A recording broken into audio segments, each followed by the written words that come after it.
हम कल परमेश्वर के वचन से सीख रहे थे, कलीसिया नई वाचा में बुलाए गए लोग हैं।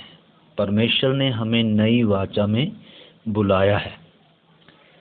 और वाचा का मतलब एग्रीमेंट है, कर हम क्या कर रहे थे, देख रहे थे, इकरारनामा। तो उसमें हम वो सारी बातें देखी थी, उसमें ही थोड़ा आज हम और क्या करेंगे, उस चीज़ को देखेंगे। तो जैसे पुराने समय में परमेश्वर ने इज़राइल से क्या की, वाचा बांधी। हमने देखी 7 वाचाएं हैं बाइबल में, पर मुख्य जो बात है वो व्यवस्था विवरण जब ये व्यवस्था के युग में जो क्या है, वाचा है जो परमेश्वर ने इज़राइल से बांधी, जो एक लंबे समय तक वाचा चली, जो परमेश्वर ने सिनाई पर्वत पर जब उनको मिस्र से लेकर आया, सिनाई पर्वत पर परमेश्वर ने उनसे वाचा बांधी। परमेश्वर ने उनके सामने अपनी व्यवस्था रखी और वो कहने लगे कि हम इस व्यवस्था को क्या करेंगे, नित्य मानेंगे। परमेश्वर, हम क्या करेंगे, पूरी बात को क्या करेंगे, मानेंगे। और तब परमेश्वर ने क्या किया, मूसा के द्वारा क्या किया गया, उस वाचा को पक्का कर दिया, लहू छिड़क दिया गया। बिना लहू के क्या नहीं है, वाचा पक्की नहीं होती। तो इसलिए हम उन बातों को देख रहे थे। उसी प्रकार यीशु मसीह ने भी क्या किया, जब नई वाचा बांधी तो उसने अपना लहू बहाया। कह रहा है ये वाचा, नई वाचा का यह मेरा वह लहू है जो बहुतों की छड़ौती के लिए बहाया जाता है। प्रभु भोज उस वाचा का क्या है, चिन्ह है।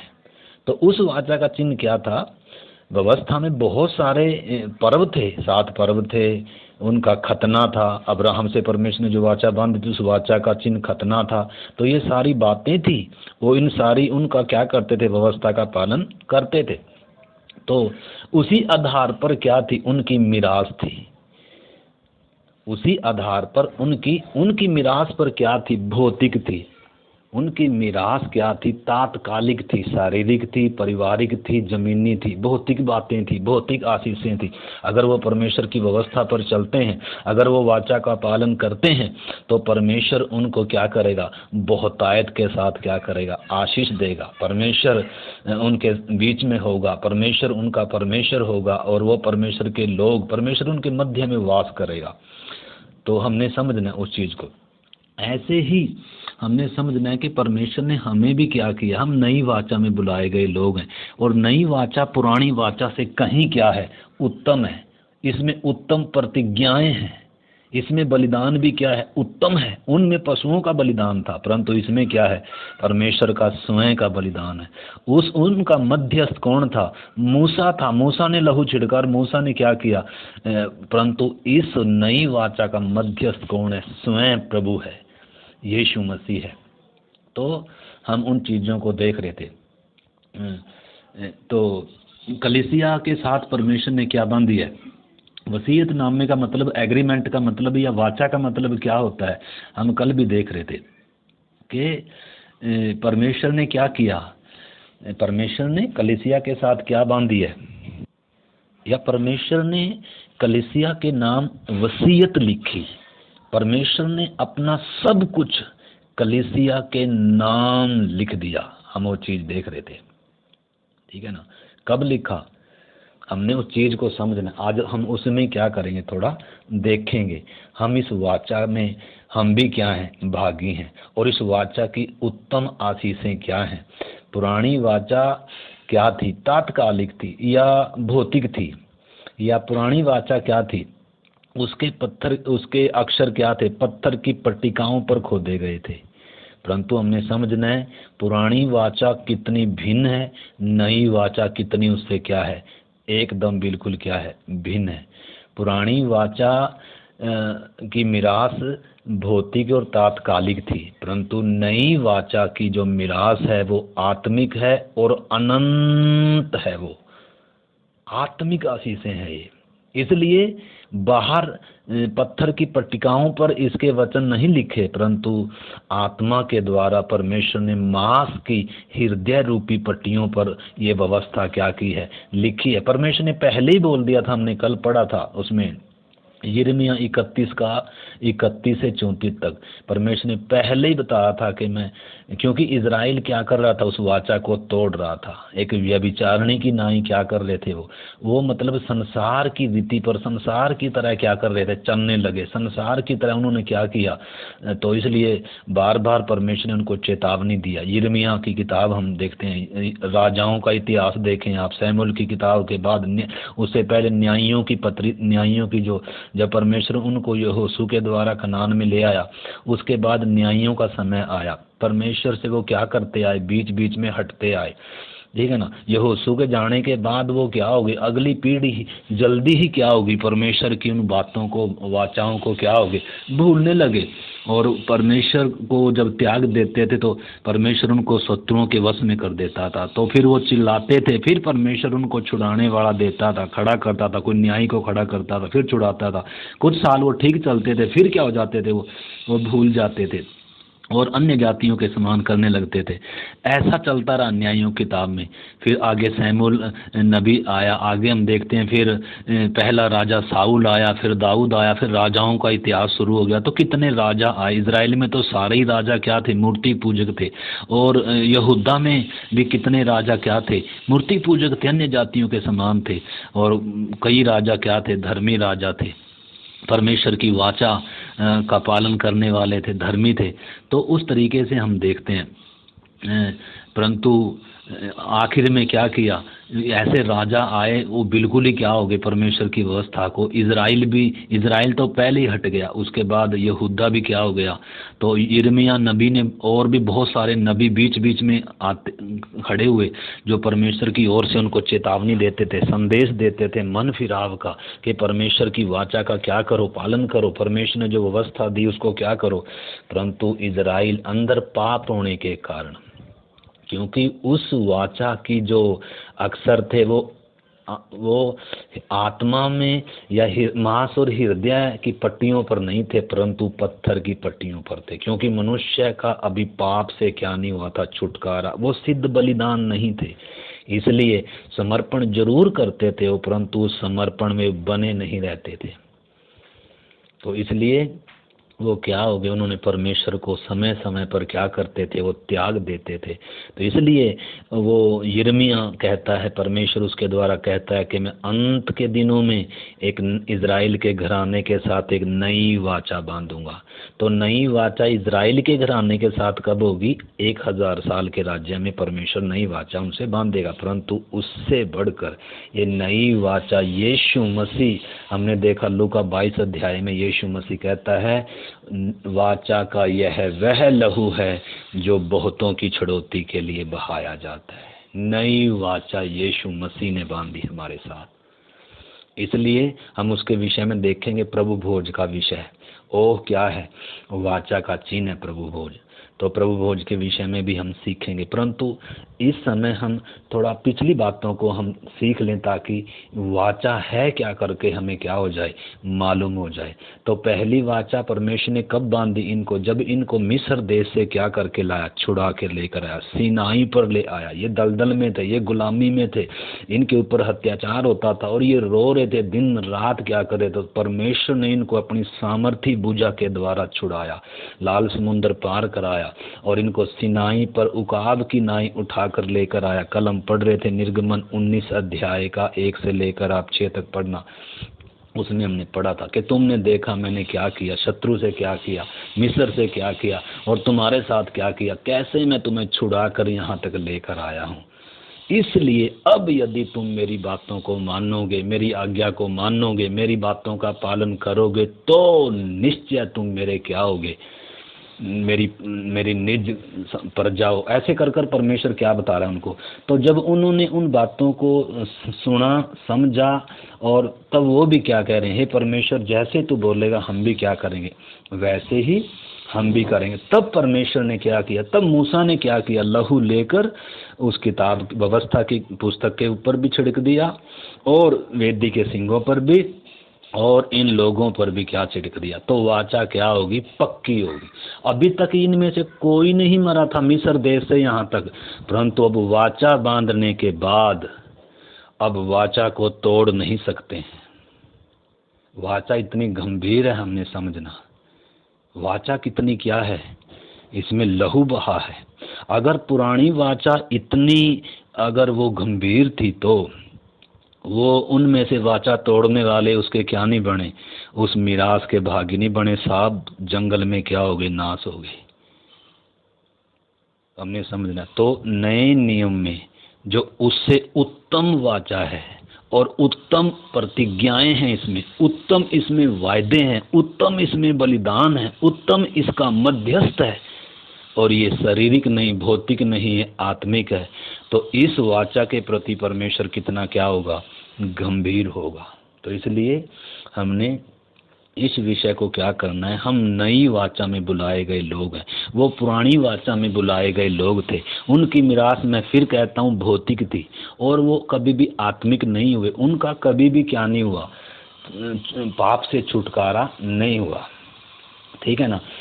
उनकी वाचा आत्मिक नहीं थी, हमारी आत्मिक है।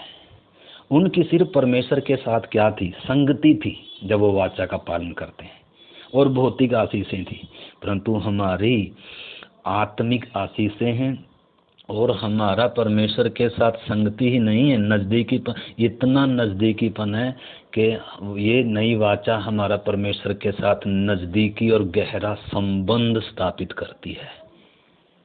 तो इसलिए मैं आप सब से अनुरोध करता हूँ, कल मैंने जो हमने पढ़ा इब्रानियों की 8 अध्याय, 9 अध्याय और 10 अध्याय में से कुछ वचन पढ़े थे, तो आप क्या करना, 8 अध्याय, 9 अध्याय और 10 अध्याय क्या करना, अच्छे से आप पढ़ना।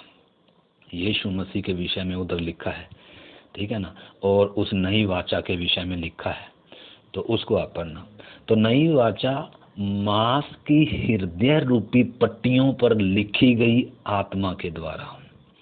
पर्दा हमेशा के लिए क्या हो गया, हट गया एक ही बलिदान के द्वारा, और पाप पूरे क्या करे गए, मिटा दिए। पहली वाचा में क्या था, उसमें कभी भी पाप मिटाए नहीं जाते थे, पाप ढांपा जाता था, क्योंकि उसमें सिद्ध बलिदान नहीं था, जानवरों के बलिदान थे।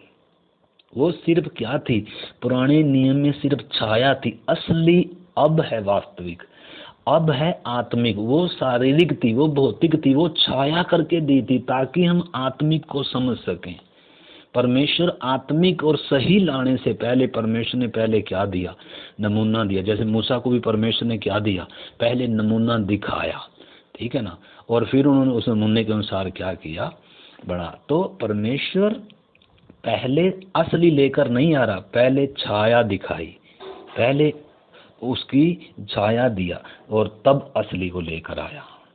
तो यीशु मसीह की छाया थे सारे बलिदान, वो जो मंदिर था, वो जो महायाजकीय सेवकाई थी, वो सारी बातें वो सिर्फ क्या थी, एक छाया मात्र थी। असली में वास्तविकता में हम हैं जो अनंत हैं, जो आत्मिक हैं, जो कभी भी ख़त्म नहीं होगी।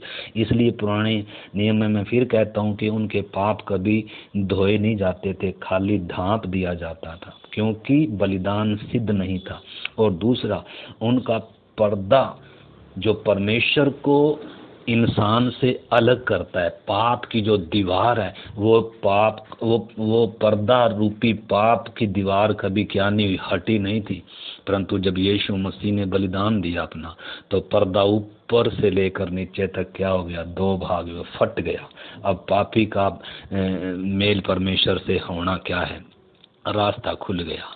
अब यीशु वो पवित्र वो सिद्ध बलिदान है जिसके द्वारा अब एक पापी व्यक्ति धोया जाकर पवित्र होकर शुद्ध होकर यीशु में छिप कर किधर आ सकता है, हियाब के साथ, डरते और कांपते हुए नहीं, हियाब के साथ। हम कल वो वचन पढ़े थे, उसका लहू हमारे विवेक को और मरे हुए कामों से हमें क्या करता है, शुद्ध करता है, ताकि हम जीवते परमेश्वर की क्या करें, सेवा करें। तो इसलिए लिखा है, आओ, जब यीशु के लहू के द्वारा उस जीवते और पवित्र मार्ग पर, नए मार्ग से हमें परमेश्वर के पास आने का क्या मिल गया, सौभाग्य मिल गया, द्वार खुल गया। तो इसलिए आप उसको आप पढ़ना है, ठीक है ना। तो पर्दा हमेशा के लिए हट गया, एक ही बलिदान के द्वारा हमें उद्धार की शर्त पर मिलता है। हमें उस चीज़ को क्या करना है, समझना है। वाचा का मतलब क्या है, जैसे उन्होंने क्या किया था, उन्होंने भी क्या किया, एक समर्पण किया, उन्होंने बातों को मानना और एक गहरा समर्पण किया। उन्होंने भी वाचा बांधी कि हम भी परमेश्वर क्या करेंगे, जो तू बोलता है हम सारी बातें क्या करेंगे, मानेंगे। दो पार्टियों के बीच में बांधी जाती है वाचा, हमेशा हमने समझना है, दो पार्टियों के बीच में। तो खाली यीशु हमारे लिए बलिदान हुआ वो तो बात है, परंतु हमें ये इस वाचा के भागी हम भी हैं, तभी इस वाचा की जो मिरास है उस मिरास के हम क्या होते हैं, हम हकदार होते हैं, हम उन उत्तम आशीषों के क्या होते हैं, वारिस बनते हैं। तो हमें भी क्या होना, उद्धार हमें किस बेस पर मिलता है, लिखा है कि यदि तू प्रभु यीशु को, यदि तू यीशु को अपने मुंह से क्या करे, हम उसमें पढ़ते हैं रोमियो की पत्री 10 अध्याय में से वचन पढ़ता हूँ मैं, रोमियो 10 अध्याय उसका हम पढ़ेंगे 9 वचन से, कि यदि तू अपने मुंह से यीशु को प्रभु जानकर, यीशु को प्रभु जानकर अंगीकार करे और अपने मन से विश्वास करे कि परमेश्वर ने उसे मरे हुओं में से जिलाया, तो तू निश्चय उद्धार पाएगा।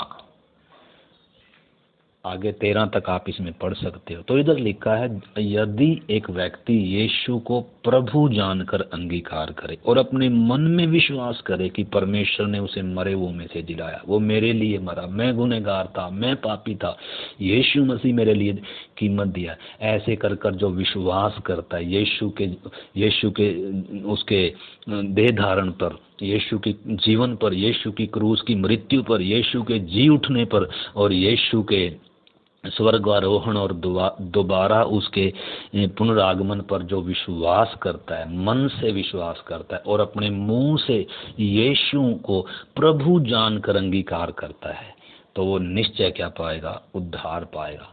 तो इसका मतलब खाली सिर्फ विश्वास ही नहीं है, यीशु को अपने जीवन में प्रभु कर कर मानना। प्रभु कर कर मानने का मतलब क्या है, यीशु मेरे हर चीज़ से, पति से, पत्नी से, माँ से, बाप से, सब से क्या है, बढ़कर है। अब यीशु ही मेरे जीवन का प्रभु है, बिना यीशु को ये सिर कहीं अब क्या नहीं होगा, झुकेगा नहीं। यीशु मेरे जीवन में सर्वोच्च होगा, सर्वप्रथम होगा। यीशु का मतलब जो क्रूस पर चढ़ाया गया, जो दुनिया के लिए क्या है, जो एक अपराधी के समान क्रूस पर नंगा लटका है, वो यीशु मेरे जीवन का प्रभु होगा। मैं मानता हूँ कि मैं पापी था, इसलिए यीशु मसीह मेरे लिए मरा। तो ऐसे कर कर क्या करना है, उसमें बहुत सारी बातें, खाली यीशु पर विश्वास करना नहीं है। परंतु आपको मालूम है, एक धनवान आया यीशु मसीह के पास, वो कहता है प्रभु अनंत जीवन पाने के लिए मैं क्या करूं। यीशु उसको बोल सकता था तू मुझ पर विश्वास कर, यीशु ऐसा नहीं बोला। यीशु ने उसे क्या कहा, तू अपना सारा धन दौलत बेचकर और कंगालों को बांट दे और मेरे पीछे हो ले, तुझे क्या मिलेगा, स्वर्ग में धन। तो वो उदास होकर चला गया। तो उसको प्रभु बोल सकता ना तू खाली विश्वास कर और मन में क्या तू, तो प्रभु ने उसको ऐसा नहीं कहा। तो खाली हमें विश्वास करने से नहीं, उद्धार हमें किस बेस पर मिलता है, जब हम भी क्या करते हैं, उसको अपने जीवन का प्रभु कर कर अंगीकार करते हैं और ये विश्वास करते हैं कि मैं गुनहगार था, मेरे लिए यीशु मरा है, उसका बलिदान मेरे लिए था, उसने मेरा स्थान लिया। तो उस आधार पर क्या होता है, उद्धार होता है। यानी कि उस वाचा का मैं भी क्या कर रहा हूँ, वाचा दो पक्ष में बांधी जाती है। तो मैं भी क्या कर रहा हूँ, यीशु को प्रभु मान रहा हूँ, प्रभु मैं अब तेरे पीछे चलूंगा, मैं अब क्या कर रहा हूँ, तू मेरे जीवन का प्रभु है, तू मेरे जीवन का स्वामी है और मैं तेरे पीछे चलूँ। तो हमने समझना है, आज बहुत सारे लोग खाली सिर्फ क्या करते हैं, यीशु मसीह पर विश्वास करते हैं, परंतु यीशु मसीह के लिए प्रेम नहीं है, यीशु मसीह के लिए समर्पण नहीं है, यीशु मसीह के लिए त्याग नहीं है, यीशु मसीह को अपने जीवन का प्रभु मानने के लिए क्या नहीं है, तैयार नहीं है। प्रभु मानने का बहुत बड़ा गहरा अर्थ है। आपको मालूम है पहली सदी में जब क्या होता था, जब पहली सदी की कलीसिया थी, उन्होंने कितनी बड़ी कीमत दिया। बड़े बड़े सम्राट थे, वो जो जिनको क्या माना जाता था, प्रभु माना जाता था, उनको दंडवत किया जाता था। जो दंडवत नहीं करते थे उन्हें क्या कर दिया जाता था, मार दिया जाता था। तो पहली सदी की कलीसिया ने, विश्वासियों ने कितनी बड़ी कीमत दिया है। उन्होंने यीशु को जब प्रभु कहा है तो उसके अलावा उनका सिर अब कहीं नहीं झुकेगा। तो हमने समझना है प्रभु का बहुत गहरा अर्थ है। हम इसके बारे में फिर कभी क्या करेंगे, सीखेंगे। आज तो बहुत सारे, आज तो बहुत कोई, सब कोई प्रभु कहने के लिए तैयार है, चंगाई के लिए, आशीष के लिए, धन दौलत के लिए, परिवार की खुशी के लिए। इसलिए यीशु ने कहा हर कोई जो मुझे प्रभु प्रभु कहता है स्वर्ग के राज्य में प्रवेश नहीं करेगा। आज का प्रभु कहने का अर्थ ही कुछ और हो गया। आज प्रभु, इसलिए आज तो इंसान गधे को भी प्रभु बोलने के लिए तैयार है। यीशु को बोल दिया तो कौन सी बड़ी बात है। आज तो हम सब कोई क्या बोलते हैं, कितने लोग हैं अन्य जाति हैं, अभी भी हर किसी को क्या बोलते हैं, ओ प्रभु जी क्या हाल है। मतलब प्रभु का कोई अर्थ का कोई उसकी गंभीरता लोगों को मालूम ही नहीं है। परंतु वास्तव में यीशु को प्रभु बोलने का जो अर्थ है वो बहुत गहरा है। मेरे जीवन में तू सर्वोच्च होगा, सर्वप्रथम होगा, सर्वश्रेष्ठ होगा। अब तू मेरे जीवन का मालिक और स्वामी है। अब मैं तेरे पीछे पीछे चलूंगा। ये गहरा समर्पण है। तो अगर एक व्यक्ति के अंदर ये नहीं आएगा, खाली विश्वास किया, आज विश्वास बहुतों ने किया है परंतु क्या उद्धार पाया है। तो इसलिए हमने उस चीज़ की उस गंभीरता को समझना। इसलिए हमने पिछले दिनों उद्धार कौन पा सकता है, बपतिस्मा कौन ले सकता है, नया जन्म क्या है, कर कर हमने क्या किया, पिछली हमने बातें सीखी हैं। तो उन बातों को हम सब ने क्या करना होगा, पहचानना होगा। तो हमें उद्धार किस शर्त पर मिलता है हमें अच्छे से मालूम है। खाली विश्वास करने से नहीं, बल्कि यीशु को अपने जीवन का प्रभु और स्वामी, और उसके साथ साथ हमने क्या भी है, हमने समझना है नया जन्म। यीशु ने कहा जब तक एक व्यक्ति नए सिरे से जन्म नहीं लेगा स्वर्ग के राज्य में प्रवेश नहीं करेगा। निकोदेमुस यीशु को प्रभु मानने के लिए तैयार है, यीशु को वो मानता है, परंतु यीशु ने उसे क्या कहा, नए जन्म के बिना कोई परमेश्वर के राज्य को देख नहीं सकता, चख नहीं सकता, अधिकारी होना तो बहुत दूर की बात है। तो इसलिए हमने पिछले दिनों देखा नई सृष्टि में और नए जन्म में क्या अंतर है। नए जन्म में हमने कितनी बातें देखी है। उसमें उस नए जन्म का मतलब है जिलाया जाना। जो एक व्यक्ति पाप के प्रति क्या होता है, कायल होता है, टूटा हुआ मन उसके अंदर आता है, पापों का वो क्या करता है, अंगीकार करता है और अपना जीवन क्या करता है, वो परिवर्तन करता है, पाप से, संसार से मुड़कर यीशु की तरफ आता है। यानी कि जिस तरफ उसकी पीठ थी अब उस तरफ उसका क्या आ गया, अब उसका चेहरा है। पहले जिधर उसका चेहरा था अब उधर उसकी क्या है, पीठ। एकदम मुड़ना परिवर्तन का मतलब है। 180 डिग्री के मोड़ से मुड़ना, दाएं बाएं मुड़ना नहीं, परंतु एकदम पीछे मुड़ना, पाप से पर यीशु की ओर मुड़ना। और फिर यीशु को अपने जीवन का, व्यक्तिगत जीवन का प्रभु और उद्धार करता कर कर क्या करना, स्वीकार करना। और फिर पानी में क्या लेता है एक व्यक्ति, बपतिस्मा लेने से पहले एक व्यक्ति के अंदर नई सृष्टि आ गई, एक व्यक्ति का नया जन्म हो गया, पश्चाताप, परिवर्तन, टूटा हुआ मन, बहुत सारी बातें आ गई। और तब जाकर क्या हुआ, बपतिस्मा। तो कलीसिया में 2 विधि हैं। सबसे पहले कलीसिया की पहली विधि क्या है, बपतिस्मा। लिखा जो विश्वास करे और बपतिस्मा ले उसी का उद्धार होगा। और अगली विधि, 2 विधि दिया यीशु ने। दूसरी विधि है प्रभु भोज। प्रभु भोज बार बार है परंतु बपतिस्मा एक ही बार है, ठीक है ना। तो इस बपतिस्मे से भी, इस समर्पण से भी गहरा क्या है, प्रभु भोज है, क्योंकि वो वाचा का क्या है, चिन्ह है। तो उसमें भी हम आएंगे। तो इसलिए हमने समझना है, हमने पिछले, मैं उसमें नहीं जा रहा, मैंने पीछे वो हमने सीख लिया है बपतिस्मे का विषय, नए जन्म का विषय, मन फिराव का विषय, नई सृष्टि का विषय, जिलाया जाना क्या है, वो सारी बातें हमने पीछे सीखी है। तो इसलिए उसमें हम नहीं जाएंगे। तो आप उन चीज़ों को, अगर आप ये निरंतर सुन रहे हैं वचन, तो आपको उन चीज़ों को मालूम होगा, ठीक है ना। तो बपतिस्मा एक ही बार है परंतु प्रभु भोज बार बार है। तो आपको मालूम है इजरायलियों को जो परमेश्वर ने मिस्र से छुड़ाया तो उधर क्या किया गया, वो क्या करते थे, पुरानी वाचा में क्या था, वो फसा भी मानते थे। उसमें एक पहला पर्व क्या था उनका, फसा का पर्व था। फसा का मेमना उन्होंने क्या किया, मिस्र में बलिदान किया और उस फसा के मेमने को काटा और उसके लहू को अपनी चौखटों पर लिया और उस लहू ने उनको नाश होने वाले से क्या कर दिया, बचाया। और अगला फिर क्या है, वो सिर्फ इसीलिए नहीं बचा कि उनको बचाए नाश करने वाले से, परंतु वो इसलिए भी हुआ कि अब ये उसको क्या करें, भूंजकर ऐख मेरी रोटी के साथ और फुर्ती से और तैयारी के साथ जूता डालकर कमर बांधकर लाठी हाथ में लेकर उसको खाना है। क्यों खाना है? क्योंकि मिस्र को छोड़ना है।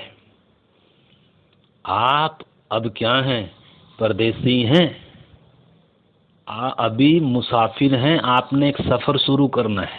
किसके लिए? कनान प्रतिज्ञात देश के लिए सफ़र शुरू करना है। तो उन्होंने तैयारी के साथ क्या किया, उससे पहले उन्होंने क्या मनाया, उधर फसा मनाया, ठीक है ना।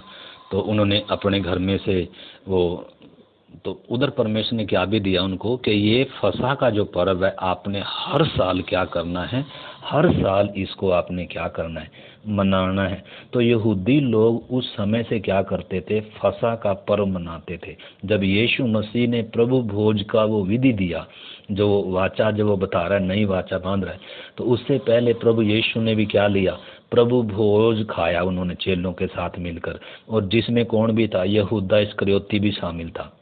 लेकिन प्रभु भोज में यहूदा इस्करियोती शामिल नहीं था, वो पहले ही क्या हो गया, चला गया, ठीक है ना। उसको प्रभु ने पहले क्या, क्योंकि प्रभु भोज एक गंभीर विषय है, हर कोई प्रभु भोज में शामिल नहीं हो सकता।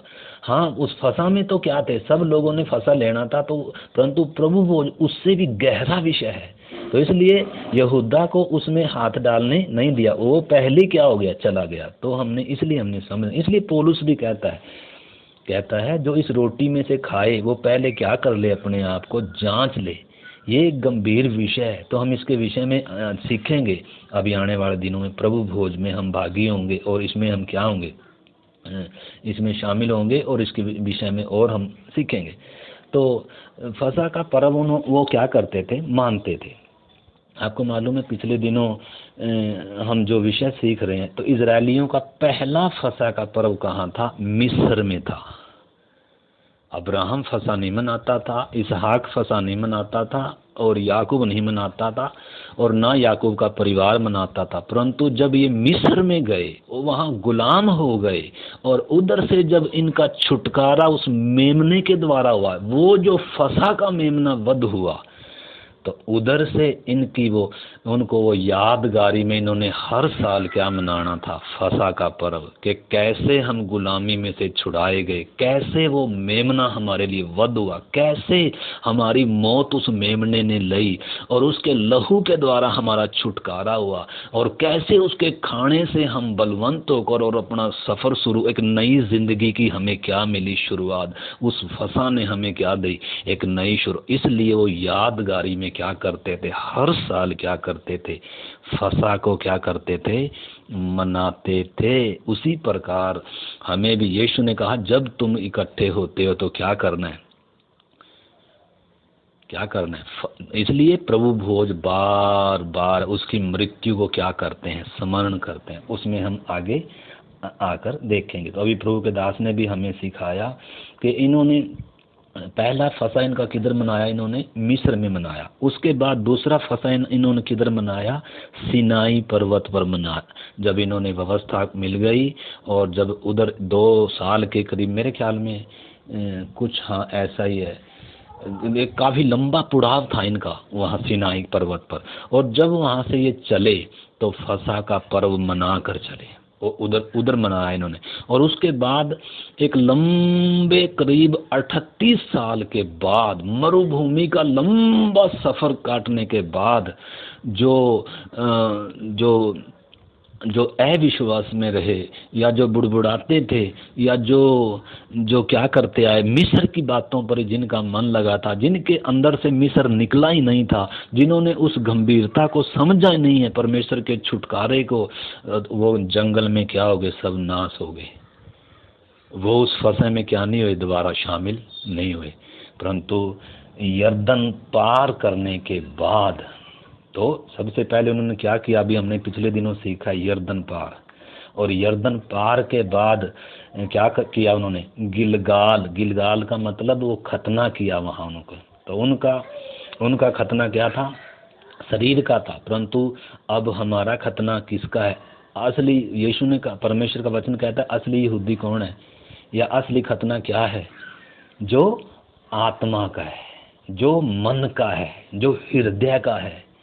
तो इसलिए यर्दन पार का मतलब हमने पिछले दिनों सीखा है, ठीक है ना। यर्दन पार करना और खतना या गिलगाल का अनुभव एक दुख का अनुभव है, या अपने लिए एक मरना है। यर्दन पार भी क्या है? अपने स्वयं के लिए मरना है, एक मृत्यु को दर्शाता है। हमने देखा यीशु की मृत्यु को भी दर्शाता है। वो जब याजकों ने जो संदूक उठाए हुए थे, यर्दन में पांव रखा तो क्या हो गया? वो क्या हो गया? तो प्रभु के दास ने उसके बारे में हमें उसकी गंभीरता सिखाई थी। तो इससे पहले कि वो फसह मनाए, पहले उन्होंने यर्दन पार किया और फिर गिलगाल में उनका खतना हुआ, एक दुख का अनुभव है। तो उसके बाद उन्होंने क्या मनाया? फसह मनाया।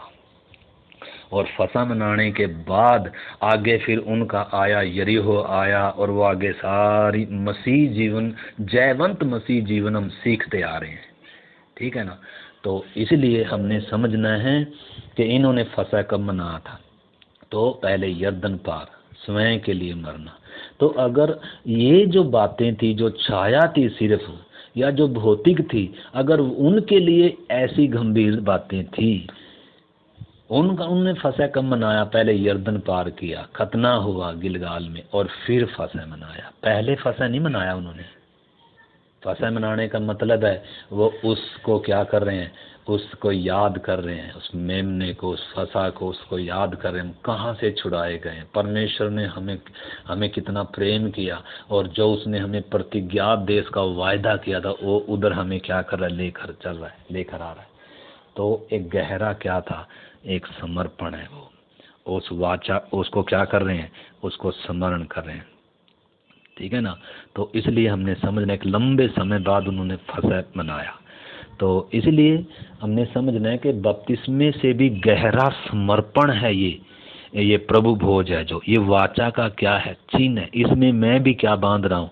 मैं वाचा। जैसे उद्धार किस बेस पर मिलता है? जब मैंने क्या किया? यीशु को अपने जीवन का प्रभु कर कर, उद्धार करता कर कर, छुड़ाने वाला कर कर स्वीकार किया कि मैं गुनहगार था, मैं पापी था, मेरे लिए यीशु मरा, मेरा स्थान यीशु ने लिया। पूरा दिल से, मन से विश्वास किया और अपने मुंह से अंगीकार किया। और जब मैंने उस यीशु को अपना प्रभु और छुड़ाने वाला उद्धार करता करके स्वीकार किया, उस बेस पर उद्धार मिलता है। सिर्फ खाली यीशु पर, आज बहुत सारे यीशु पर विश्वास करते हैं चंगा करने वाले के रूप में, आशीष देने वाले के रूप में, मतलब अपने जीवन का प्रभु मानने के लिए क्या नहीं है? स्वीकार नहीं है। वो धनवान आया और निराश होकर चला गया, क्योंकि यीशु से ज्यादा, अनंत जीवन से ज्यादा कीमती उसका धन था। यीशु मसीह ने बहुत सारे उदाहरण दिए। स्वर्ग का राज्य खेत में छिपे धन के समान है, जिस किसी ने पाया मारे आनंद के सब कुछ बेचकर क्या कर दिया? मारे आनंद के उसे दे लिया। जक्कई के विषय में हम पढ़ते हैं, कब बोला यीशु ने कि आज इस घर में उद्धार आया? जब जक्कई ने क्या किया? खड़े होकर कहा, हे प्रभु, जो कुछ मैंने अगर अन्याय करके लिया उसे 4 गुना लौटा देता हूँ, और मैं क्या करता हूँ? मैं अपनी आधी संपत्ति क्या करता हूँ? कंगालों को दान। तब यीशु ने कहा, आज जिस घर में उद्धार आया। तो उद्धार आने से पहले, उद्धार की खुशी आने से पहले पापों के प्रति क्या आता है? कायलता आती है, पश्चाताप आता है, अंगीकार करता है एक व्यक्ति कि मैं गुनहगार हूँ, मैंने अन्याय किया है। ऐसे कर मतलब क्या है? तो उस चीज को हमने क्या करना होगा? समझना होगा। तो बपतिस्मा भी एक बहुत बड़ा समर्पण है, और एक क्या है? अंगीकार है। और उसके साथ प्रभु भोज भी क्या है? उससे भी गहरा क्या है? एक समर्पण है, ठीक है ना। तो बपतिस्मे से गहरा समर्पण है। ये वाचा का क्या है? चिन्ह है। इज़राइल ने वाचा को तोड़ दिया, परमेश्वर ने उनको क्या कर दिया? काट दिया। और परमेश्वर ने हम अन्य जातियों को क्या किया? हमें क्या किया? उसमें साँट दिया। अगर रोमी 11 अध्याय में हम पढ़े तो क्यों साँटा हमें? उनको क्यों काट दिया? क्योंकि उन्होंने वाचा को तोड़ दिया। वो विश्वास योग्य नहीं रहे, वो क्या नहीं लाए? फल नहीं लाए। परंतु परमेश्वर ने हमें क्या दिया? अवसर दिया। हमें नया सृष्टि बनाकर, हमें नया मन देकर, हमें नए तरीके से परमेश्वर नए जन्म के द्वारा, नई सृष्टि के द्वारा हमें उसमें सांटे, हम यीशु मसीह में सांटे गए हैं। इसलिए सांटे गए ताकि हम क्या लेकर आए? फल लेकर आए।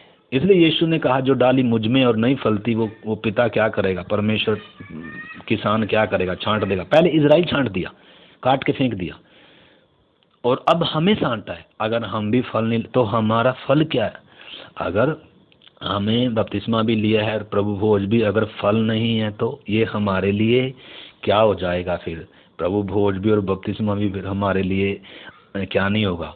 हमारे लिए आशीष का नहीं होगा। इसलिए लिखा गया पहले जो इसमें से रोटी में से खाए वो पहले क्या करे? अपने आप को जांच ले। अगर हमारे जीवन से फल नहीं आता है, अगर मसीह, तो फल क्या है? फल क्या है वास्तव में? फल क्या है? आइए हम पढ़ते हैं गलातियों की पत्री 2 अध्याय और 20 वचन। गलातियों की पत्री 2 अध्याय का 20 वचन। मैं मसीह के साथ क्रूस पर चढ़ाया गया हूँ। अब मैं जीवित न रहा, पर मसीह मुझ में जीवित है, और मैं शरीर में अब जो जीवित हूँ तो केवल उस विश्वास से जीवित हूँ जो परमेश्वर के पुत्र पर है, जिसने मुझसे प्रेम किया और मेरे लिए अपने आप को दे दिया। तो पौलुस क्या कह रहा है? कह रहा है मैं मसीह के साथ क्रूस पर चढ़ाया गया, मैं मर गया, अब मैं जीवित नहीं हूँ, अब मसीह मुझ में जीवित है। अब दुनिया मुझ में मसीह को देखेगी। लिखा है मैं उस विश्वास से जीवित हूँ जो परमेश्वर के पुत्र पर है, जिसने मुझसे प्रेम किया और मेरे लिए अपने आप को दे दिया। तो इसलिए जो मेरे लिए मरा है अब वो मुझ में जिएगा। मैं अब जीवित न रहा, अब मसीह मुझ में जीवेगा, अब मसीह मुझ में जीवित है। इसलिए 2 कुरिन्थियों 5 अध्याय का 14 वचन भी हम पढ़ते हैं। उसमें लिखा है क्योंकि मसीह का प्रेम हमें विवश कर देता है, इसलिए कि हम यह समझते हैं कि जब एक सब के लिए मरा तो सब मर गए, और वह इस निमित्त सब के लिए मरा कि जो जीवित है वह आगे को अपने लिए न जिए, परंतु उसके लिए जिए जो उनके लिए मरा और जी उठा। तो इधर बात क्या है? फलने का मतलब क्या है? अब मैं जीवित नहीं रहूंगा, अब मैं अपने लिए नहीं जीऊंगा, अब मैं मसीह के लिए जीऊंगा। या दूसरे संदर्भ में, अब मैं मर गया परंतु यीशु मुझ में जिएगा।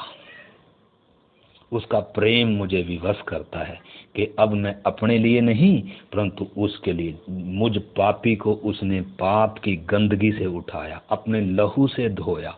इसलिए हम पिछले दिनों से सीखते आ रहे हैं। इफिसियों 2 अध्याय हमने सीखा, हम पहले क्या थे कर सीखा है। हम पहले क्या थे? मुर्दा थे। हम पहले क्या थे? बहुत बातें देखी, अनाज्ञाकारी थे, मन की शरीर की इच्छाओं पर चलने वाले थे, और क्या थे? बहुत कुछ। परंतु परमेश्वर जो दया का धनी है, जब उसने हमसे प्रेम किया तो उसने हमारा क्या किया? उद्धार किया। ये हमारे कर्मों से नहीं परंतु उसके अनुग्रह से उसने हमें क्या दिया। और फिर हमने तीतुस में भी पढ़ा। तीतुस में 3 अध्याय का 3 से लेकर 5 तक मैं पढ़ना चाहता हूँ।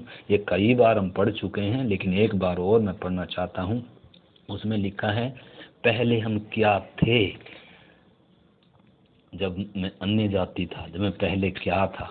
तो इसलिए लिखा है क्योंकि हम भी पहले निर्बुद्धि, आज्ञा न मानने वाले, भ्रम में पड़े हुए और विभिन्न प्रकार की अभिलाषाओं और सुख विलास के दास्तों में थे, गुलाम थे, और वैर भाव और डा करने में जीवन व्यतीत करते थे, और घृणित थे, और एक दूसरे से बैर रखते थे। पर अब हमारे उद्धारकर्ता परमेश्वर की कृपा और मनुष्यों पर उसका प्रेम प्रकट हुआ तो उसने हमारा उद्धार किया, और यह धर्म के कामों के कारण नहीं जो हमने आप किए हों, पर अपनी दया के अनुसार नए जन्म के स्नान और पवित्र आत्मा के हमें नए बनाने के द्वारा हुआ, जिसे उसने हमारे उद्धारकर्ता यीशु मसीह के द्वारा हम पर अधिकाई से उंडेला, जिससे हम उसके अनुग्रह से धर्मी ठहरकर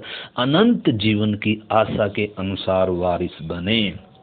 तो मेरे प्यारे भाई बहनों, हमने समझना है बपतिस्मे का मतलब क्या है, प्रभु भोज में भाग लेने का मतलब क्या है। ये क्या है? गहरा समर्पण है कि अब मैं जीवित न रहा बल्कि मसीह मुझ में जीवित है। अब मैं मसीह के लिए जीता, उसका प्रेम मुझे विवश करता है। मुझ गुनहगार को उसने पाप की गंदगी से छुड़ाया, उसने मेरा उद्धार किया। इसलिए रोमियो की पत्री जब हम 12 अध्याय में कई बार पढ़ा है, मैं सिर्फ याद दिला रहा हूँ ताकि हम क्या करें, उस विषय को क्या करें, अच्छे से उस गंभीरता को समझें। रोमी 12 अध्याय क्या कहता है हमें? 1 वचन 2 वचन 1 से 2 लिखा है, इसलिए हे भाइयों, मैं तुमसे परमेश्वर की दया स्मरण दिलाकर विनती करता हूँ कि अपने शरीरों को जीवित और पवित्र और परमेश्वर को भावता हुआ बलिदान करके चढ़ाओ, यही तुम्हारी आत्मिक सेवा है। इसलिए प्रभु भोज में कौन शामिल हो सकते हैं? जिनका ये समर्पण है, जिनका ये लक्ष्य है, जो इस वचन को अपने जीवन का आधार मानकर और यीशु को अपने जीवन का प्रभु के वो मेरे जीवन का प्रभु है, अब वो मुझ में जिएगा और मैं अपने लिए नहीं जीऊँगा। तो वो ही क्या कर सकते हैं? वो ही उस वाचा को क्या करते हैं? बार बार प्रभु भोज में भागी होकर क्या करते हैं? उसको, उसकी मृत्यु को स्मरण करते हैं कि वो मेरे लिए मरा है और मैं अब अपने लिए नहीं, मैं उसके लिए जीऊँगा। अब मैं उसकी मृत्यु का क्या करूँगा? प्रचार करूँगा। इसलिए उसमें हम जाएंगे। इसका 2 भी पढ़ें। लिखा है, इस संसार के सदृश ना बनो, परंतु तुम्हारे मन के नए हो जाने से तुम्हारा चाल चलन भी क्या होता जाए? बदलता जाए, जिससे तुम परमेश्वर की भली भांति और सिद्ध इच्छा को अनुभव से क्या करते रहो? मालूम करते रहो। तो एकदम नहीं बदले तो भी इधर वचन क्या कह रहा है? तुम्हारे मन के नए हो जाने से अब चाल चलन क्या होता जाए? कंटिन्यू क्या होता जाए? बदलता बदलता बदलता बदलता जाए। परमेश्वर हमें एकदम नहीं मांग कर रहा कि एकदम सिद्ध होने का, ना, परंतु रिक्वायरमेंट क्या है परमेश्वर की? हर दिन हमने क्या होना है? हर दिन समर्पण में क्या होते जाना है? बढ़ते जाना है। जैसे जैसे हम उसके प्यार को सीखते जा रहे हैं, उसके अनुग्रह को सीखते जा रहे हैं, गंभीरता को सीखते जा रहे हैं। बपतिस्मे में उतना हम परमेश्वर को जाने नहीं थे, इसलिए उतना गहरा, बस जितना हमने जाना था उतना ही हमने क्या किया था? समर्पण। लेकिन बपतिस्मे के बाद जैसे जैसे हम सीखते जा रहे हैं, हमें हमारी आत्मिक समझ खुलती जा रही है, वचन को हम उसकी गंभीरता सीखते जा रहे हैं, ऐसे ऐसे। इसलिए प्रभु भोज बार बार है, बपतिस्मा एक ही बार है। तो प्रभु भोज हमें क्या, उस वाचा को क्या है, वो उसकी यादगारी में है, ठीक है ना। तो इसलिए हमने उस चीज़ को क्या करना है? समझना है। तो अगर हम 2 कुरिन्थियों उसका 3 का 8 वचन पढ़ते हैं तो उसमें लिखा है, एक मिनट में उसको पढ़ लेता हूँ। 2 कुरिन्थियों 3 अध्याय का 18 लिखा है, परंतु जब हम सब के उघाड़े चेहरे से प्रभु का प्रताप इस प्रकार प्रकट होता है, जैसे जिस प्रकार दर्पण में, तो प्रभु के द्वारा जो आत्मा है, हम उसी तेजस्वी रूप में अंश अंश करके बदलते जाते हैं। मतलब हम एकदम नहीं बदल सकते। प्रभु जब यीशु बादलों पर आएगा तो 1 सेकंड में बदल जाएंगे, परंतु अभी हम अंश अंश करके बदलते जा रहे हैं। रोमियो में भी हमने पढ़ा, तुम्हारे मन के नए हो जाने से तुम्हारा चाल चलन क्या होता जाए? परिवर्तित होता जाए। पूरे बदलते जाओ, बदलते बदलते बदल, कदम कदम, एक एक दिन क्या होते जाओ? बढ़ते जाओ, आत्मा में बदलते जाओ, शारीरिक से आत्मा में क्या होते जाओ। इसलिए लिखा है, भीतरी मनुष्य तुम में क्या होते जाओ? उसकी आत्मा के द्वारा बलवंत होते जाओ। इसलिए लिखा है, तुम क्या होते जाओ? आत्मा में समझदार, सियाणे होते जाओ, परिपक्व होते जाओ। मसीह की डील डोल तक हमने बढ़ना है। हमें क्या होना है?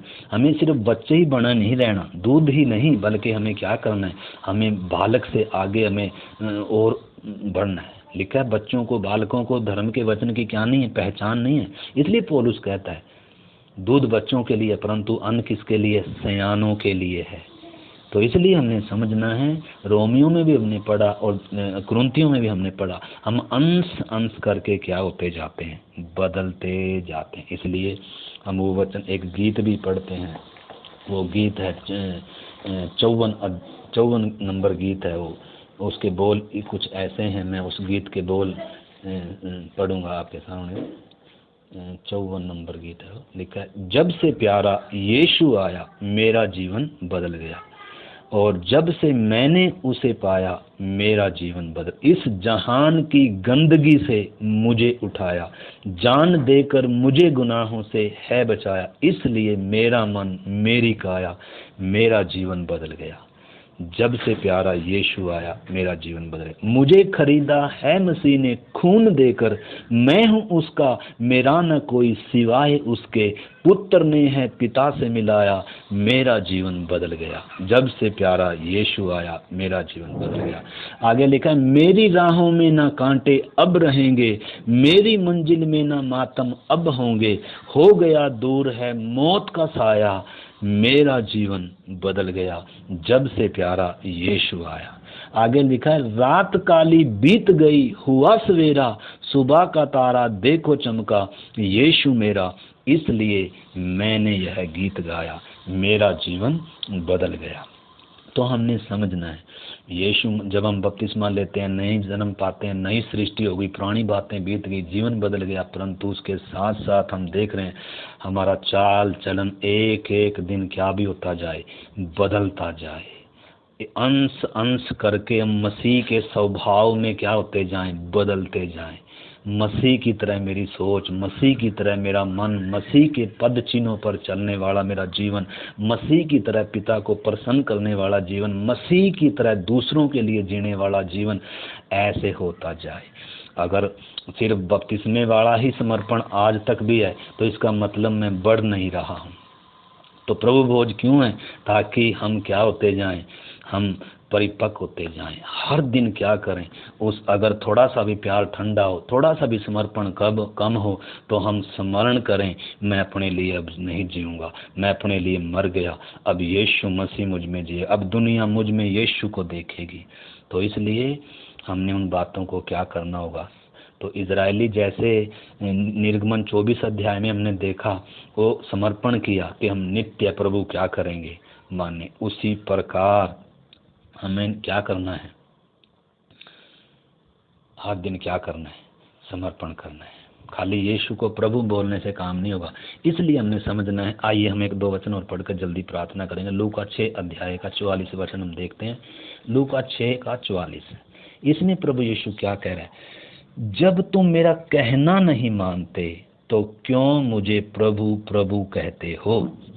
देखो प्रभु यीशु मसीह क्या कह रहा है, यीशु को प्रभु मानने से खाली काम नहीं बनेगा अगर हम उसकी आज्ञा नहीं मानते हैं, अगर हमारा उसके लिए समर्पण नहीं है, अगर हम उसके पीछे नहीं है, अगर वो मुझ में जीता नहीं है, अगर वो मेरे जीवन का प्रभु नहीं है, अगर वो मेरे जीवन का स्वामी नहीं, खाली मुंह से प्रभु बोलना और खाली सूखा विश्वास, तो यीशु मेरा प्रभु होने से इनकार करता है। वो क्या कह रहा है, कह रहा है यदि तुम मेरी बातें नहीं मानते, यदि तुम मेरा कहना नहीं मानते तो मुझे प्रभु प्रभु क्यों कहते हो। मतलब वो क्या नहीं है, वो हमारा प्रभु होने से क्या करता है, इनकार करता है। तो इसलिए हमने समझना है, यूहन्ना 14 का 15 में क्या लिखा है, प्रभु यीशु ने क्या कहा, यूहन्ना 14 का 15, उसमें लिखा है, यदि तुम मुझसे प्रेम रखते हो तो मेरी आज्ञाओं को मानोगे। देखो, पहले पुराना जो नियम था, व्यवस्था का जो युग था, उसमें व्यवस्था थी कि मानना ही मानना है, नहीं मानेंगे तो क्या था। परंतु नया नियम अलग है। नया नियम ये नहीं कहता, मतलब डरा कर प्रभु हमसे क्या नहीं मनवा रहा है। इसलिए भले ही परमेश्वर हमारे जीवन में आ गया, हम परमेश्वर का मंदिर है, तो भी हमारे ऊपर जबरदस्ती नहीं कर रहा, हमें डरा नहीं रहा। परंतु प्रभु क्या कह रहा है, निश्चय है वो हमें आज्ञा मानने के लिए बोल रहा, कह रहा जब तुम मेरी आज्ञा नहीं मानते मुझे क्यों प्रभु कहते। और इधर 14 का 15 में क्या कहता है, यदि तुम मुझसे प्रेम रखते हो तो मेरी आज्ञा को मान। यानी कि जो कोई यीशु से प्रेम रखता है ना, खाली वो ही सिर्फ परमेश्वर की आज्ञा मान सकता है। हमने दूसरा कुरिन्थियों 5:14 और 15 पढ़ा, उसका प्रेम विवश करता है, जिसने मुझे पाप की गंदगी से उठाया। मैं किस दशा में पड़ा हुआ, उसने मेरी आंखें खोली, अब मैं उसके लिए जीऊंगा। तो प्रेम है समर्पण का आधार, प्रेम है मसीह के लिए जीने की बुनियाद। अगर प्रेम नहीं है तो हम कभी भी क्या नहीं कर सकते हैं, उसकी आज्ञा को नहीं मान सकते हैं, और कभी भी उसे हम क्या नहीं समझ, उसको अपनी पत्नी से, पति से, बच्चों से, धन से, परिवार से, उसको कभी भी हम प्रिय नहीं समझेंगे। परंतु अगर यीशु से हमें प्रेम है तो दुनिया की कोई भी ताकत हमें उसके पीछे चलने से रोक नहीं सकती है। उस धनवान को किससे प्रेम था? धन से प्रेम था। यीशु कह रहा है इसको क्या कर, इसको बेचकर कंगालों को दे दे और तब मेरे पीछे हो ले। परंतु वो उदास होकर क्या हो गया, चल। ऐसे ही आज बहुत सारे लोग हैं, यीशु को प्रभु मानने के लिए तैयार हैं, विश्वास करने के लिए तैयार हैं। अगर धनवान को बोला जाता विश्वास कर, तो उसने विश्वास भी करना था, उसने बपतिस्मा भी लेना था, परंतु वो क्या छोड़ने के लिए तैयार नहीं था। यीशु से बढ़कर वो किसे प्यार करता था? धन से। आज भी बहुत सारे हम में से ऐसे ही हैं। तो इसका 14:21 भी पढ़े हम, यूहन्ना 14:21 अभी हम प्रार्थना करेंगे। 14:21 में लिखा है, जिसके पास मेरी आज्ञाएं हैं और वह उन्हें मानता है वही मुझसे प्रेम रखता है, और जो मुझसे प्रेम रखता है उससे मेरा पिता प्रेम रखेगा, और मैं उससे प्रेम रखूंगा और अपने आप को उसके ऊपर क्या करूंगा? प्रकट करूंगा। देखो, अगर प्रेम नहीं है तो, अगर उसकी आज्ञा नहीं मानते हैं तो सबसे पहली बात, उससे प्रेम होना अति अनिवार्य है। और प्रेम कब होगा? जब एक व्यक्ति को ये इसको याद रखेगा कि उसने मुझे कहाँ से उठाया, मैं क्या था, मैं गुलाम था, मैं मुर्दा था, मैं परमेश्वर का बैरी था, मेरे ऊपर दंड था, मैं सृष्टि की उपासना करने वाला था, मैं अन्य जाति था, मैं मसीह से अलग, पर मैं आशाहीन, जगत में ईश्वर रहित था, परंतु उसने मुझे प्यार किया, मेरा स्थान उसने ले लिया, मेरे गुनाहों की सजा उसने उठाई।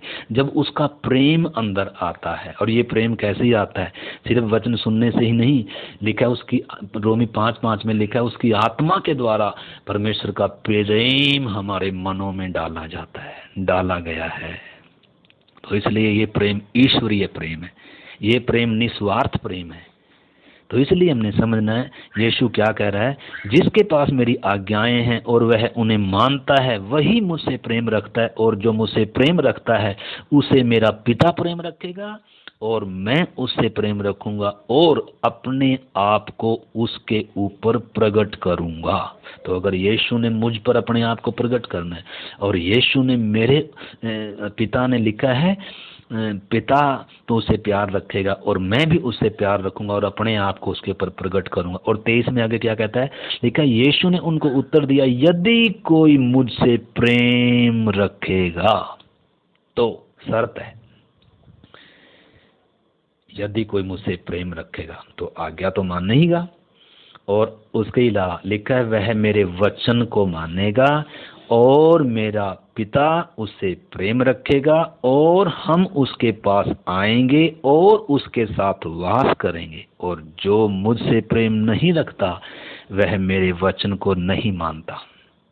तो अगर हम उसके वचन को नहीं मानते हैं, उसके ठहराए हुए अगर हम सिस्टम को नहीं मानते हैं, प्रभु ने अपनी कलीसियाओं में प्रबंध ठहराए हैं ताकि पवित्र लोग सिद्ध हो जाएं, सेवा का काम किया जाए, मसीह की देह उन्नति पाए और हम सब विश्वास में एक सिद्ध मनुष्य बन जाएं। उसने अपने कलीसिया में सेवकों को भी नियुक्त किया है, उसने प्रबंध ठहराए हैं। अगर हम प्रभु से प्यार नहीं करते हैं तो हम कभी भी क्या नहीं करेंगे, उसकी बातों को, उसके प्रबंधों को, उसके वचन को कभी क्या नहीं देंगे, कीमत नहीं देंगे। परंतु अगर हम यीशु से प्यार करते हैं तो उसका प्यार हमें विवश करेगा हर काम करने के लिए। उसके प्रेम में इतनी ताकत है। तो इसलिए लिखा है, जो मुझसे प्रेम नहीं रखता वह मेरे वचन को नहीं मानता, और जो वचन तुम सुनते हो वह मेरा नहीं वरन मेरे पिता का है जिसने मुझे भेजा है। तो इसलिए मेरे प्यारे भाई बहनों, हमने समझना है, केवल यीशु ही या केवल यीशु से ही प्रेम काफ़ी नहीं है। बहुत सारे यीशु से तो प्यार करते हैं, परंतु यीशु की देह से भी क्या करना है। यीशु की देह कौन है? हम सब आपस में जो कलीसिया है। अगर हम आपस में प्रेम नहीं रखते, खाली यीशु से प्रेम रखते हैं, तो भी क्या नहीं है। तो इधर बहुत सारे यीशु से खाली प्यार करते हैं, परंतु यीशु की देह से भी क्या करना है, प्रेम। खाली सिर से प्रेम नहीं होना। हम पिछले दिनों देख रहे कलीसिया क्या है, मसीह की देह है, और हम सब देह के क्या हैं, अंग है। पहली सदी का केवल यीशु से प्रेम नहीं था, परंतु देह से भी प्रेम था, आपस में प्रेम था उनका। तो उसको हम फिर देखेंगे। इसलिए आइए हम प्रार्थना करें, हम अपने प्रेम को जांचें। क्या मैं यीशु से प्यार करता हूँ? क्या मैं अपने भाई से प्यार करता हूँ? क्या मैं मसीह की देह से अंग से प्यार करता हूँ? भले ही वो कमज़ोर होगा, छोटा होगा, भले ही क्या है मैं बड़ा हूँगा, लेकिन क्या हम एक दूसरे से वो प्यार करते हैं? इसलिए इन्हीं दिनों हमने समझना है, प्रभु भोज की मेज में शामिल होने से पहले हमने समझना है, हमने अपने आप को जांचना है, क्या मुझ में प्रभु का प्रेम है? क्या मैं दूसरों मसीह की देह से भी प्यार करता हूँ? क्या मैं मसीह की देह की उन्नति के लिए, मसीह दूसरों की उन्नति के लिए मैं कुछ करता हूँ? क्या खाली सूखा प्यार ही प्यार है? आइए हम अपने आप को इन दिनों जांचें प्रार्थनाओं के साथ। पवित्र आत्मा हमें हमारी कमियां दिखाएगा और प्रभु का प्यार हमें विवश करेगा कुछ करने के लिए। आइए हम प्रार्थना करें। प्यारे प्रभु, धन्यवाद आज के वचन के लिए। प्रभु आपने हमें नई वाचा में बुलाया है, और कलीसिया को परमेश्वर पिता आपने अपना सब कुछ उसके नाम लिख दिया, वसीयत लिख दी पिता परमेश्वर, कलीसिया को दे दिया। धन्यवाद हो पिता, इन गहरी बातों को हमें पहचानने में, समझने में हमारी सहायता कर। इज़राइल बेवफा हुआ प्रभु, इज़राइल को काट कर तूने हम अन्य जातियों को साँटा, नया जन्म देकर नई सृष्टि बनाकर अपने पुत्र बनाया। धन्यवाद हो प्रभु, इन सब बातों को आत्मिक रीति से हमें सब एक को पहचान कर प्रभु, और आपके प्रेम में इन्हीं दिनों मजबूत और आत्मा में मजबूत होकर आगे बढ़ने में हमारी सहायता कर। विशेषकर प्रभु भोज की उस मेज के लिए, उस प्याले के लिए, उस रोटी में से तोड़ने के लिए हमारे जीवनों को पवित्र आत्मा तैयार करें। उस समर्पण में, उस प्रेम में आप हमें लेकर आएं। आपके हाथ में सौंपते हुए यीशु मसीह के नाम से हम प्रार्थना को मांगते हैं, आमीन। जय मसीह।